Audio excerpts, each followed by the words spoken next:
Thank you, Mr. Toastmaster. Ladies and gentlemen, who here would like to hear the world's greatest speech? The one that's going to dazzle you. The one you're going to be telling your children and your grandchildren about for years to come. How about you, sir? Most definitely. Madam, how about you? Absolutely. Fantastic. But actually, I'm not really sure if this speech will be right for you. I think maybe it's probably better suited to a different audience. I'm really sorry to waste your time, folks. Sorry about that. Please. Come back. Well, what was all that about? Well, in the sales world, what I just did too is referred to as a takeaway. I get you really excited about something, make you really want it, but then I take it away, make it unobtainable. This drives a customer wild, thinking, hang on a second, why aren't I good enough for this? Why isn't it right for me? It is. It is good for me. I want it. And I want it now. And they've just sold themselves on it. So tonight I'd like to bring you into the world of sales and marketing.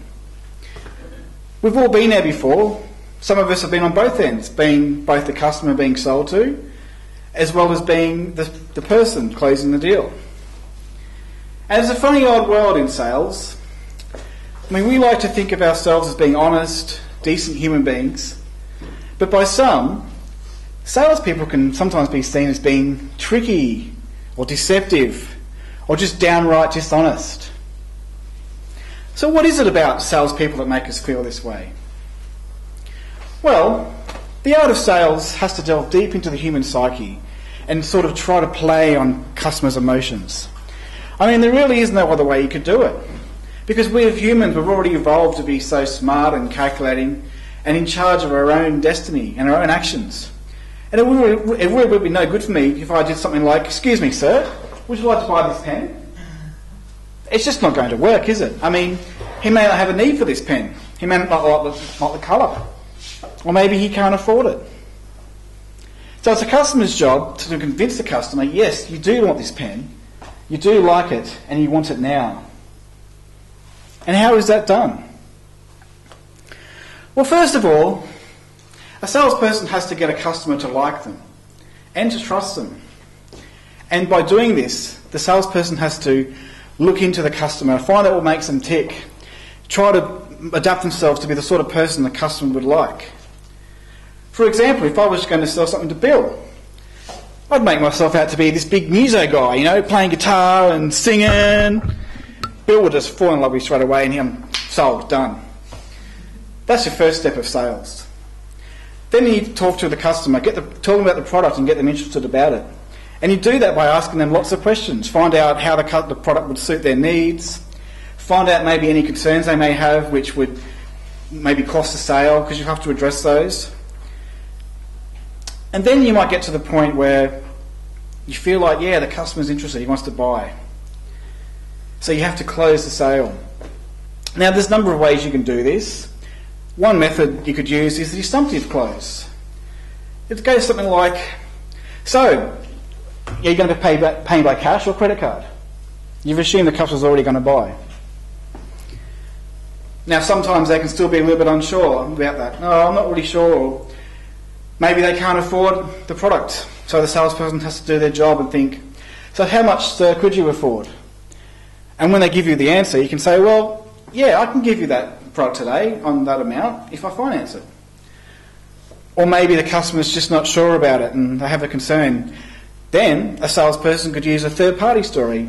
You know, I had a customer like you yesterday, Joe. He had a similar concern to you, but after he tried the product, he ended up liking it, found it was right for him, so he bought it. So you've got to give the customer know where to go. So as you can see, the sales world can be very analytical. You need good people skills, you need to be able to judge body movement, and you also need to be able to answer questions quickly and confidently. Now, I'm not this sort of person. I mean, I did try sales once, but I found I didn't like it. It wasn't right for me, but I did find that I do really appreciate the art of the whole sales. And one area I do like in particular is the marketing area, which goes hand in hand with sales, getting your product out there, preying on customers' desires and making them want a product and making them want it now. So I would like to share with you tonight just a few examples of some marketing campaigns that I really like from the past. The first one is Apple. Now, Apple launched lots of products. One of them is their iPhone, which they launch pretty much every year. Now, the method they use for this is typically they have a keynote address in front of an audience and they stream it live to all the customers and the fans. And the way that they talk about their phone is very similar to what I could only describe as being like an infomercial that you see late at night on TV. They come out with their iPhone, they're dancing around, they're laughing, they're having a party, and the fans are just clapping and cheering, they love it. And then they make the phone available to buy straight away, giving the customer no time at all to change their mind. Let me introduce you to Exhibit A. This photo was taken outside of an Apple store just days before an iPhone was supposed to be launched. So as you can see, all the fans here are so desperate to get their hands on one, they've camped out for days just to be the first one. It may seem a little bit obsessive, I guess, to me. There's another picture of all the crowds. But in the end, Apple's laughing all the way to the bank. Another example, one of my favourites, is about the Simpsons movie. Now this movie came out in 2007. And before they released it, they turned a whole bunch of 7-Eleven stores into Quickie Marts. Now, a Quickie Mart is a fictional convenience store. It's in the show. This picture here is of one of the 7-Elevens. They've put the signage up. They've got some of the characters, Bart and Milhouse, on the roof. They make it look like it's part of the show. And when you go inside the Quickie Mart, they're selling all the products. Buzz Cola, donuts, cereal that the characters use in the show. And I think that was really ingenious. Now, for my last example, this one is going to get all the women in this room off my side, because it is to do with an engagement ring. Now, typically, as we know, when a man proposes to a woman this day, she expects she's going to get a huge, big diamond engagement ring. But it wasn't always this way. I mean, hundreds of years ago, there were no diamond rings, were there? So what happened? In 1940, a mining company called De Beers, actually came up with this massive marketing campaign. They seeded the idea into the woman that if you're going to be proposed to, you have to have an engagement ring to have it done. This is one of the advertisements back from those original advertisements showing about, you have to have a ring. Diamond is forever. And they even covered the man as well, because they come up with this guideline saying, if you're going to buy an engagement ring, you have to spend at least 2 months' salary on one.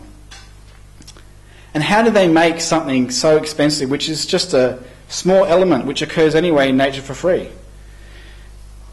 Well, the De Beers company have a global monopoly on diamond mining, and they have been known in the past actually artificially withhold diamond stocks, making them seem more scarce and hard to find. Hence, they become more expensive. Well, that is at least in course until you try and sell it.